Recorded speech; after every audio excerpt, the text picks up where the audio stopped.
नमस्कार, बुलेटिन में आपका स्वागत है और मैं आपके साथ हिमानी। बुलेटिन का आगाज करेंगे एक बड़ी खबर के साथ। विदेश दौरों की टीम में फेरबदल, ग्लोबल इन्वेस्टर्स समिट।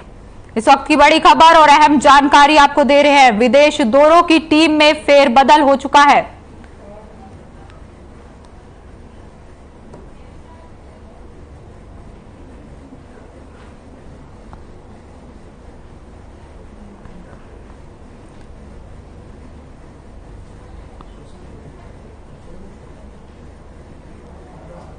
इस वक्त की बड़ी खबर और अहम जानकारी आपको दे रहे हैं। ग्लोबल इन्वेस्टर समिट के लिए फेरबदल, वर्ल्ड इकोनॉमिक फोरम में शामिल होंगे सीएम योगी आदित्यनाथ। 16 जनवरी को दावोस में होगी वर्ल्ड इकोनॉमिक फोरम। यूपी सरकार दावोस में अपना पवेलियन लगाएगी। ग्लोबल इन्वेस्टर समिट की ब्रांडिंग के लिए तय हो गई है टीम। इस वक्त की बड़ी खबर और अहम जानकारी आपको दे रहे हैं। ग्लोबल इन्वेस्टर समिट के लिए फेरबदल, वर्ल्ड इकोनॉमिक फोरम में शामिल होंगे सीएम योगी आदित्यनाथ और 16 जनवरी को दावोस में वर्ल्ड इकोनॉमिक फोरम होगी। इस वक्त की बड़ी खबर और अहम जानकारी आपको दे रहे हैं। 13 मंत्री और 33 आईएएस विदेश में करेंगे रोड शो। पूर्व मंत्री सिद्धार्थ नगर सीएम जाएंगे अमेरिका। इस वक्त की बड़ी खबर और अहम जानकारी आपको दे रहे हैं। ग्लोबल इन्वेस्टर समिट के लिए फेरबदल, वर्ल्ड इकोनॉमिक फोरम में शामिल होंगे सीएम योगी आदित्यनाथ। 16 जनवरी को दावोस में होगी वर्ल्ड इकोनॉमिक फोरम। पूर्व मंत्री और सीएम योगी आदित्यनाथ के सलाहकार भी विदेश जाएंगे। 13 मंत्री और 33 आईएएस विदेश में करेंगे रोड शो। 9 से 15 दिसंबर तक अमेरिका जाएंगे। वहीं गाजियाबाद में पसमंदा सम्मेलन कराकर भाजपाई चुनावी ताकत दिखा रहे हैं। उत्तर प्रदेश में भाजपा नेताओं द्वारा आला कमान के आदेश पर पसमंदा सम्मेलन के जरिए अल्पसंख्यक वर्ग के लोगों को जोड़ने का कार्य किया जा रहा है, जिसके चलते डासना में भाजपा अल्पसंख्यक मोर्चा के जिला अध्यक्ष डॉक्टर सोलत पाशा के नेतृत्व में भाजपाइयों ने पसमंदा सम्मेलन में भीड़ जुटाकर लोगों को भाजपा की नीतियों से अवगत कराने का कार्य किया। दरअसल भाजपा निकाय चुनाव और आने वाले आम चुनाव को ध्यान में रखते हुए अल्पसंख्यक वर्ग से जुड़े लोगों को भाजपा में जोड़ने का कार्य कर अपनी चुनावी तैयारियों को पुख्ता कर रहे हैं।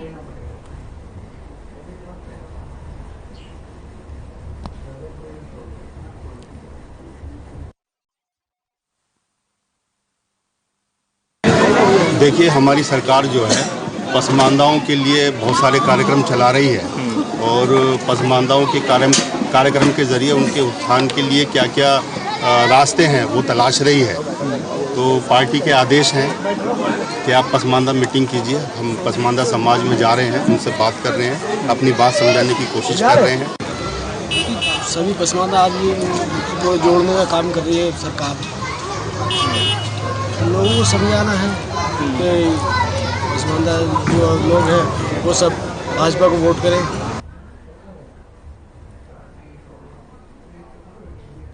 वहीं प्रदेश सरकार ने जनसंख्या नियंत्रण करने के उद्देश्य से परिवार नियोजन कार्यक्रम चलाकर लोगों को नसबंदी कराने के लिए जागरूक करने का कार्य किया है, जिसके चलते जिला प्रशासन और स्वास्थ्य विभाग की टीम जनता को जागरूक करने का कार्य करती हुई दिखाई दे रही है। इसी कड़ी में स्वास्थ्य विभाग की टीम द्वारा जनता को जागरूक करने का कार्य करने के अलावा नसबंदी कराने वाले शख्स को 3000 रुपए की धनराशि और प्रेरक को 400 के तौर पर धनराशि दी जा रही है। सीएचसी प्रभारी डॉक्टर भारत भूषण ने जानकारी देते हुए बताया कि सरकार की योजना को अमलीजामा पहनाने के उद्देश्य से जागरूकता अभियान चलाया जा रहा है, जिसमें 60 महिला और 2 पुरुष द्वारा नसबंदी कराकर परिवार नियोजन कार्यक्रम में भागीदार बने हैं।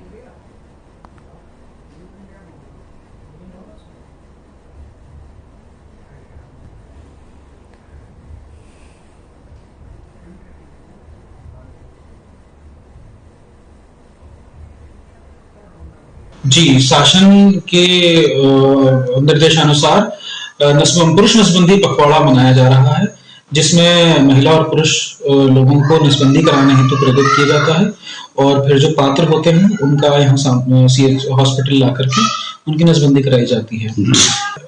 Permanent method of family planning माना जाता है ये, और इससे किसी तरह का कोई नुकसान नहीं है।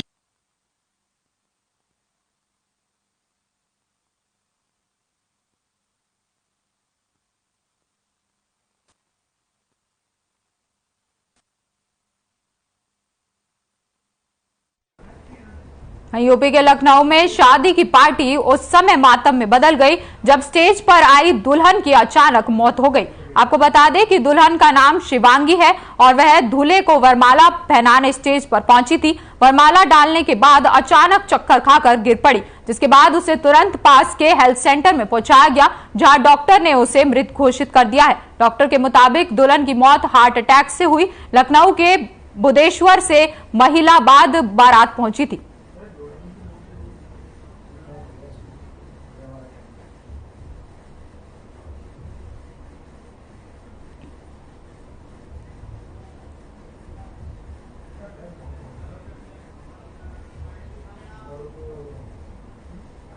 खेत से गन्ना चुराने पर किसी को मौत की सजा मिल जाएगी, ऐसा तो शायद किसी ने सोचा ही नहीं होगा। बहराइच के का ये मामला है, जहां आपको बता दें कि गुलरीजा गाजीपुर से ऐसी घटना सामने आई है, जिसको सुनकर हर तरफ सनसनी फैल गई। आज नए एसपी प्रशांत वर्मा के नेतृत्व में बहराइच पुलिस ने 2 दिन पहले हुई हत्या का 48 घंटे के अंदर खुलासा कर 2 आरोपियों को गिरफ्तार कर लिया है। मीडिया से बातचीत में एसपी प्रशांत वर्मा ने बताया कि मृतक इन आरोपियों के खेत से गन्ने चुरा रहा था, जिसके बाद उस पर लाठी डंडों से हमला कर दिया गया, जिससे उसकी मौत हो गई।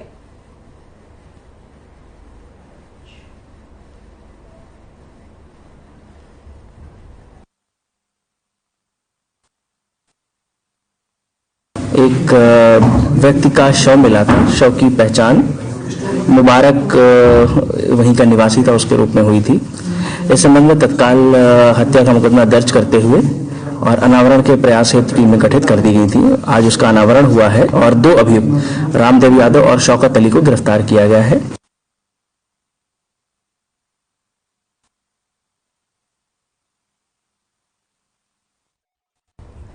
यूपी के हमीरपुर जिले में लगातार सड़क हादसों में लोगों की जान जा रही है। आज फिर एक सड़क हादसे में बाइक सवार युवक की मौत हो गई है। आपको बता दें कि पूरा मामला हमीरपुर जिले के सुमेरपुर थाना क्षेत्र के नेशनल हाईवे 34 का है, जहां कस्बे के ऊंचा थोक निवासी आशीष सिंह अपने साथी प्रमोद के साथ बाइक से मुख्यालय जा रहा था। तभी कुंडोरा के पास ओम हरिहर महाविद्यालय के सामने हाईवे पर कानपुर की ओर से आ रही डंपर से टक्कर मार दी। बाइक में पीछे बैठे आशीष सिंह की मौके पर मौत हो गई। प्रमोद बाइक से ट्रक का पीछा करने के लिए उसके पीछे लग गया। घटना के बाद भी उसका पता नहीं चल सका है। पुलिस ने आशीष के शव को कब्जे में लेकर पोस्टमार्टम के लिए भेज दिया है और साथ ही जांच शुरू कर दी है।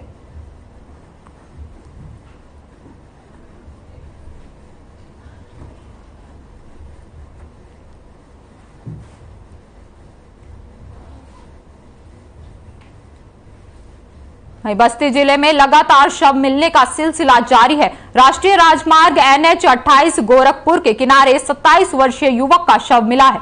वहीं शव मिलने से क्षेत्र में सनसनी फैल गई। आपको बता दें कि ग्रामीणों की सूचना पर मौके पर पुलिस पहुंची और वहीं युवक के सिर पर चोट के निशान भी मिले हैं, जिसे देखते हुए हत्या कर शव फेंके जाने की आशंका भी जताई जा रही है।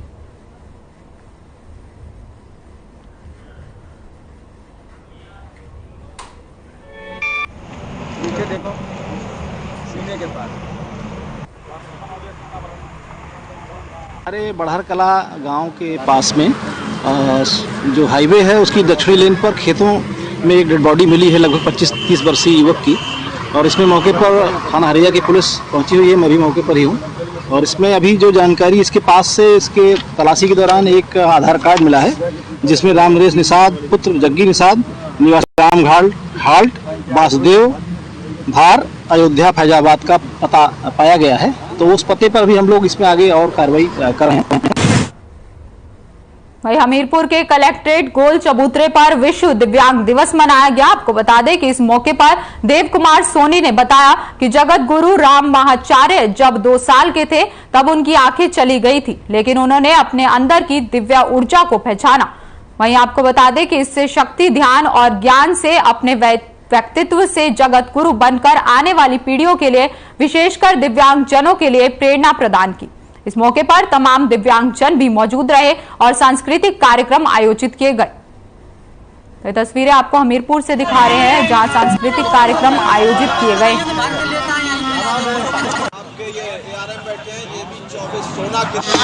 दिव्यांग जन भी हमारे समाज का हिस्सा हैं, बल्कि इनको भगवान ने ज़रूर कुछ एक्स्ट्रा दिया होता है जो हमसे ज़्यादा होता है, जो सामान्य व्यक्ति से अधिक होता है। मैं फिर अपनी बात को दोहराना चाहता हूँ कि भगवान अगर किसी को कोई कमी देता है तो उसको किसी दूसरे क्षेत्र में मानसिक रूप से, शारीरिक रूप से कुछ एक्स्ट्रा देता है ताकि वो अपनी उसको पूरा कर सके। हम दिव्यांगजन आज एकत्र होकर एक पर्व की भांति विश्व विकलांग दिवस को मनाते हैं और समाज को एहसास दिलाते हैं कि हम समाज के अभिन्न अंग हैं।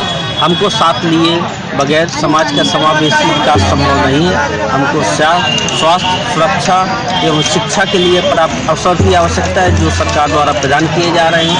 विभिन्न योजनाओं से दिव्यांगों को लाभान्वित किया जा रहा है और हम सरकार के प्रयास से बहुत ही प्रसन्न हैं।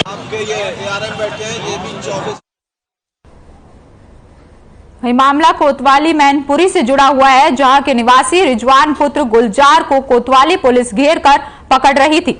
इस दौरान आपको बता दें कि पुलिस के डर से युवक ने तालाब में छलांग लगा दी, जिसमें रिजवान की तालाब में डूबकर मौत हो गई। वहीं आसपास के लोगों ने वीडियो बना लिया। तस्वीरों में आप देख सकते हैं कि किस तरीके से युवक पुलिस के डर से तालाब में डूब रहा है, बचाने की भीख मांगता नजर आ रहा है। वहीं आपको बता दें कि परिजनों ने पुलिस पर आरोप लगाया है और साथ ही पुलिस की वजह से उनके पुत्र की मौत हुई है, इसका जिम्मेदार पुलिस प्रशासन है।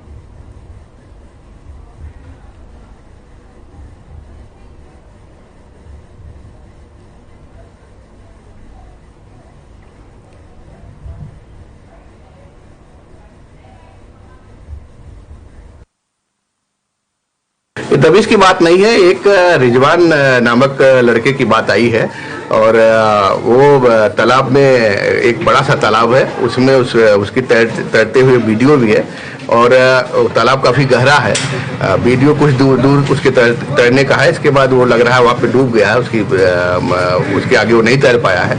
उसके बारे में पता हुआ कि वो उसके कुछ आपराधिक रिकॉर्ड भी है और किन परिस्थितियों में वो तालाब में चला गया है, इस बारे में उसके परिजनों से बात की जा रही है।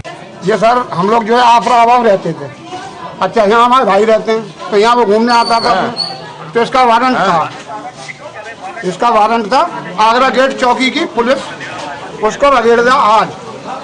तो दो तो भाग गए वो धारू की तरफ और एक जो था ये तालाब में कूद गया अपने बचाव के लिए। बच्चा आपका? हाँ, फिर अब वो खत्म हो गया, अब उसको कोई निकालने की कोशिश नहीं की गई। अभी तालाब में डूबा है।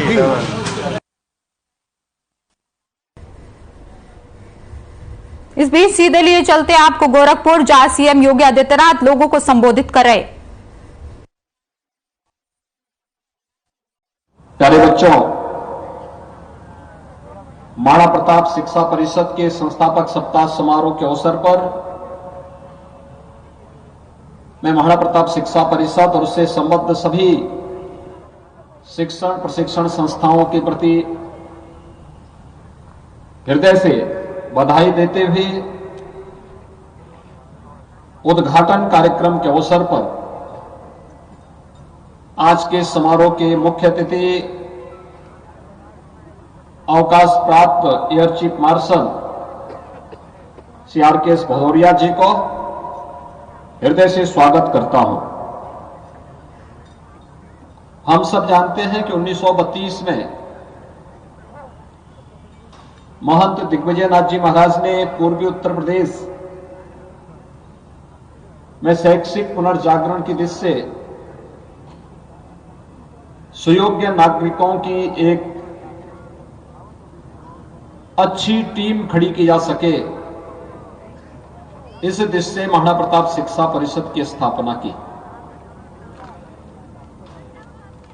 उद्देश्य स्पष्ट थे। यह कालखंड वह था जब देश आजादी की लड़ाई लड़ रहा था। उस समय बहुत सारे लोगों के मन में था कि पता नहीं देश आजाद होगा कि नहीं होगा, लेकिन एक सन्यासी, एक योगी कभी भी नकारात्मक भाव के साथ नहीं रहता। वो हमेशा एक सकारात्मक भाव के साथ चलता है कि मेरा कार्य पुरुषार्थ करना है, कर्म करना है, परिणाम की चिंता नहीं करनी। और इस भाव से किया गया कोई भी प्रयास, किया गया कोई भी कर्म निश्चित ही सफलता दिलाती है। 1932 में जो एक छोटा सा पौधा शैक्षिक पुनर्जागरण के लिए उन्होंने स्थापित किया था, ठीक 15 वर्ष के बाद यह देश आजाद होता है और आजाद भारत की दृष्टि से भी उन्होंने उसी समय अपनी रूपरेखा भी प्रारंभ कर दी थी। महाराणा प्रताप शिक्षा परिषद आज 4 दर्जन से अधिक शिक्षण प्रशिक्षण संस्थाओं का संचालन करते हुए पूर्वी उत्तर प्रदेश के अंदर शैक्षिक पुनर्जागरण का एक केंद्र बिंदु बना हुआ है। हर व्यक्ति जानता है कि जब महाराणा प्रताप शिक्षा परिषद की स्थापना हुई होगी तो उस समय महंत दिग्विजय नाथ जी महाराज ने शिक्षा परिषद की स्थापना मध्यकाल में विदेशी आक्रांताओं के खिलाफ उस समय भारत की स्वाधीनता के बिगुल को बजाने वाले शौर्य और पराक्रम के प्रतीक महाराणा प्रताप के नाम पर उन्होंने शिक्षा परिषद की स्थापना की। पहली संस्था की स्थापना महाराणा प्रताप के नाम पर ही की, क्योंकि सामने हमें जिस लड़ाई को देश को लड़ना है उनके सामने उद्देश्य भी स्पष्ट हो और उद्देश्य की प्राप्ति का एक माध्यम भी होना चाहिए। माध्यम थे महाराणा प्रताप का शौर्य और पराक्रम। लक्ष्य था देश स्वतंत्र होगा और स्वतंत्र भारत में राष्ट्रभक्त नागरिकों की एक लंबी फौज खड़ी हो, क्योंकि राष्ट्रभक्त नागरिक ही अपने राष्ट्र के सर्वांगीण विकास के लिए कार्य कर सकते हैं। और उस अभियान को आगे बढ़ाते हुए जो कार्यक्रम प्रारंभ हुए, आज मुझे प्रसन्नता है कि महाराणा प्रताप शिक्षा परिषद अपनी सभी शिक्षण प्रशिक्षण संस्थाओं की मदद से एक धार्मिक, एक शैक्षणिक, एक सांस्कृतिक संस्था के द्वारा जो भी कार्य राष्ट्र के प्रति अपने उत्तरदायित्वों का निर्वहन करने के लिए किया जाना चाहिए, उस दिशा में अपने स्तर पर भी प्रयास कर रहा है। जब हम सर्वांगीण विकास की बात करते हैं तो सर्वांगीण विकास का मतलब केवल सर्टिफिकेट, डिप्लोमा या डिग्री प्राप्त करना नहीं है, बल्कि अपने पाठ्यक्रम के पर भी उन सभी गतिविधियों का हिस्सा बनना जो हमें भविष्य की चुनौतियों के प्रति सदैव एक नई प्रेरणा और एक नया प्रकाश हम सबके सामने प्रस्तुत कर सके। और इसीलिए महाराणा प्रताप शिक्षा परिषद प्रतिवर्ष 4 दिसंबर से 10 दिसंबर के बीच अपना संस्थापक सप्ताह का इस समारोह आयोजित करता है।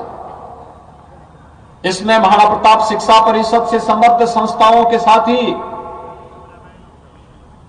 महानगर, जनपद और आसपास के अन्य जनपदों से जुड़ी हुई शिक्षण प्रशिक्षण संस्थाएं भी भागीदार बनती हैं। विभिन्न प्रकार की प्रतियोगिताएं इसमें शामिल की जाती हैं, विभिन्न कार्यक्रम इसके साथ जोड़े जाते हैं। खेलकूद की प्रतियोगिताएं होती हैं, भाषण की होती हैं, गायन की होती है, और इसकी शुरुआत होती है अनुशासन से। हम सब जानते हैं कि अनुशासन अगर व्यक्ति के जीवन में नहीं है तो कभी अपने लक्ष्य को प्राप्त नहीं कर सकता। अनुशासनहीन व्यक्ति, नागरिक या अनुशासनहीन छात्र की स्थिति वैसे होती है जैसे एक पेंडुलम होता है, उसकी कोई गति नहीं होती, उसका कोई लक्ष्य नहीं होता। ऐसे ही कभी भी हमें अपने जीवन में इस बात को ध्यान रखना होगा कि आज महाराणा प्रताप शिक्षा परिषद का जो कार्यक्रम प्रारंभ होता है, इस अनुशासन पर्व से आगे बढ़कर के फिर विभिन्न प्रकार की प्रतियोगिताओं के साथ आगे बढ़कर के और मुख्य समारोह के साथ 10 दिसंबर को फिर उसका समारोह होता है। यह अनुशासन जिसमें उन सभी संस्थाओं को जो अपने संस्था से जुड़ी हुई यूनिफॉर्म के साथ ही अपने व्यवस्थित अनुशासन के लिए जानी जाती हैं, उनको भी पुरस्कृत किया जाता है। और साथ साथ विभिन्न प्रकार की जो प्रतियोगिताएं होती हैं उनमें भागीदार बनने वाली टीम को, पुरस्कार प्राप्त करने वाली टीम्स को भी यहां पर महाराणा प्रताप शिक्षा परिषद के माध्यम से उन्हें सम्मानित करने का कार्यक्रम मुख्य समारोह के अवसर पर होता है। आज हम सबको इस बारे में ध्यान रखना होगा कि देश एक सकारात्मक दिशा में आगे बढ़ चुका है। यह देश वर्तमान में अपनी आजादी का अमृत महोत्सव मना रहा है और आजादी के अमृत महोत्सव वर्ष में हम सब के लिए कि जब देश अपनी आजादी के 75 वर्ष पूरा करके दुनिया के सामने अनेक प्रतिमान स्थापित कर रहा है, उन स्थितियों में भारत के 135 करोड़ की आबादी के लिए इससे बड़ी गौरव की बात क्या हो सकती है कि जो ब्रिटेन भारत पर 200 वर्षों तक, लगभग 200 वर्षों तक जिसने शासन किया था, उस ब्रिटेन को पछाड़ करके भारत दुनिया आज 5वीं बड़ी अर्थव्यवस्था के रूप में अपने आप को स्थापित किया है। जिस दुनिया के अंदर वैश्विक मंच पर बढ़ती हुई भारत की प्रतिष्ठा आज इसका प्रमाण है कि अगर हम चाहें तो अपने देश को और अपने समाज को कहां से कहां तक की यात्रा पहुंचा सकते हैं। आपने देखा होगा 1 दिसंबर को प्रधानमंत्री मोदी जी ने दुनिया के उन 20 बड़े देशों का, जिनका दुनिया की 80% संसाधनों पर अधिकार है, G20 के देशों का नेतृत्व का अगले 1 वर्ष का दायित्व उन्होंने संभाला है। ये वैश्विक मंच पर भारत की बढ़ती हुई प्रतिष्ठा का और भारत नेतृत्वकर्ता के रूप में अब दुनिया को भी मार्गदर्शन करेगा, उस भूमिका के रूप में आज भारत दिखाई दे रहा है। स्वाभाविक रूप से जब भारत का नेतृत्व भारत को इस दिशा में आगे बढ़ा रहा होगा, उसमें बहुत सारी चीजें हैं जिसको हमें समझने की आवश्यकता है। एक, कोरोना कालखंड में भारत का मॉडल, आपने देखा होगा बहुत सारी ऐसी चीजें हुई कोरोना कालखंड में जिसको, जो दुनिया के लिए यूनिक थी, दुनिया के लिए प्रेरणादायी थी। महामारी के दौरान भी अपने नागरिकों के हितों के संरक्षण के लिए ईमानदारी पूर्वक कार्य किया जा सकता है, यह उदाहरण देखने लायक था। और दूसरा, भारत ने इस दौरान जब दुनिया कोरोना जैसी महामारी के सामने पस्त थी, तब भारत अपने यहां नई नई योजनाएं बना रहा था और उसमें भी किसी भी राष्ट्र के सर्वांगीण विकास की जो सबसे महत्वपूर्ण वो न्यू हो सकती है वह शिक्षा है। और शिक्षा में राष्ट्रीय शिक्षा नीति को घोषित करके प्रधानमंत्री मोदी जी ने देश के सामने एक बड़ा लक्ष्य भी रखा है। और इस अवसर पर मैं आप सबसे कहूंगा, राष्ट्रीय शिक्षा नीति हम सबको। फिलहाल इस बुलेटिन में इतना ही। आप बने रहिए हमारे साथ। नमस्कार।